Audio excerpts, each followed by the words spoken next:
अंकिता के हत्यारों को सजा तभी मिल पाएगी जब साक्ष्य बचेंगे। साक्ष्य नष्ट किए जा रहे हैं, समय पर कोई कदम नहीं उठाया गया है ताकि जो चहेते हैं हत्यारों के, अंकिता के हत्यारों के, उनको साक्ष्य नष्ट करने का मौका मिल जाए।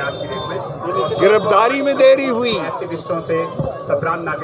अंकिता की बॉडी को रिकवर करने में देरी हुई। हम लोग चाहते हैं कि अंकिता हत्या, मोबाइल आज दूसरी चीजें आज भी नहीं ढूंढी गई हैं। जहां साक्ष्य थे, बोलते साक्ष्य थे जिस रिजॉर्ट में, उसको बुलडोजर से ध्वस्त कर दिया गया और पुलिस को रोका गया ताकि वो रिमांड न ले। मेरा स्पष्ट आरोप है, रोका गया ताकि रिमांड न ले। और आज उनके परिवार के लोगों को हर तरीके से जो हत्यारे के शुभचिंतक हैं उनको साक्ष्यों को नष्ट करने दिया जा रहा है।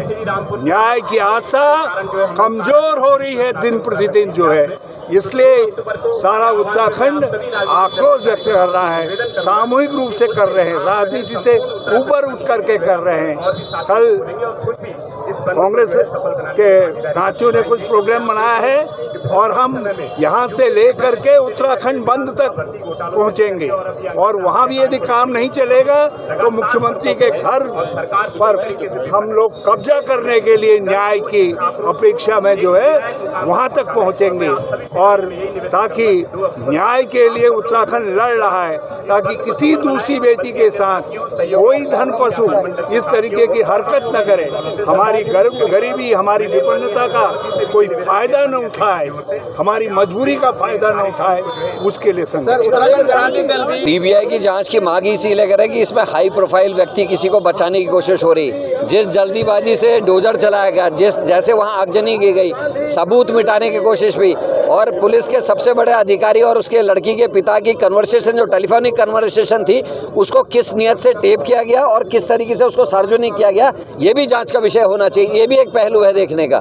और दूसरा, अगर हाई प्रोफाइल केस नहीं होता तो जिसके नाम पर रिजॉर्ट है, जिसको जमीन किसी और उद्देश्य से दी गई, जिसने वहाँ इलीगल ढंग से रिजॉर्ट चला, वो गिरफ्तार क्यों नहीं है? वो लड़के का जो फादर है, जो खुद एक नेता है, बीजेपी का नेता है, वो कल अपने घर में ताला लगा के गायब हो गया। आखिर 5 दिन तक उसकी गिरफ्तारी क्यों नहीं हुई? उससे जांच क्यों नहीं कराई गई? उससे पूछताछ क्यों नहीं हुई? ये हमारे चिंता के विषय है। और जिस तरीके से सबूत नष्ट किए गए, रेणु बिष्ट कुछ और कहती है, जिलाधिकारी पहले कहते हैं हमको कोई आदेश नहीं है, कल कहते हैं कि नहीं हमने ही जो है तोड़वाया है, मुख्यमंत्री कहते हैं मैंने तोड़वा दिया, दूसरा कहता है नहीं तोड़वाया। आखिर हो क्या रहा है?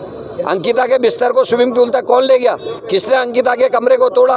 किसने उस पूरे होटल में आग लगाने का काम किया ताकि सबूत जल जाए? ये सारे जांच के विषय, इन सबके खिलाफ कार्रवाई होनी चाहिए। और आरएसएस के कार्यकर्ता जिस तरीके से भद्दी टिप्पणियां सोशल मीडिया में कर रहे हैं, ये भी एक जांच का विषय है। जानबूझ के कहीं उस परिवार को बदनाम करने की कोशिश तो नहीं है ताकि पब्लिक उनके फेवर में खड़ी ना हो, ये भी हमारे लिए एक चिंता का विषय है। क्योंकि आज उनकी जो महिला आयोग की अध्यक्ष है वो कल बोली, आज बोली है, जब हमने कल उनके घर जाके वहाँ प्रेस करी, लड़की के घर जाके, इतने दिन तक महिला आयोग की अध्यक्ष कुछ नहीं बोलना, महिला नेत्रियों का बीजेपी के चुप रहना। आखिर बीजेपी का अगर आदमी किसी बलात्कार में पकड़ा जाए, गलत काम में पकड़ा जाए, तो क्या बीजेपी की महिला नेत्रियों का फर्ज नहीं था कि वो प्रदेश की बेटी को बचाने के लिए, उसके पक्ष में न्याय दिलाने के लिए वो भी सामने आती? लेकिन ये सारी चीज़ें ये साबित करती है कि बीजेपी के राज में बेटियां सुरक्षित नहीं हैं और अंकिता जैसी अन्य बेटियों को बचाने के लगातार हम लोगों को प्रयास करने होंगे।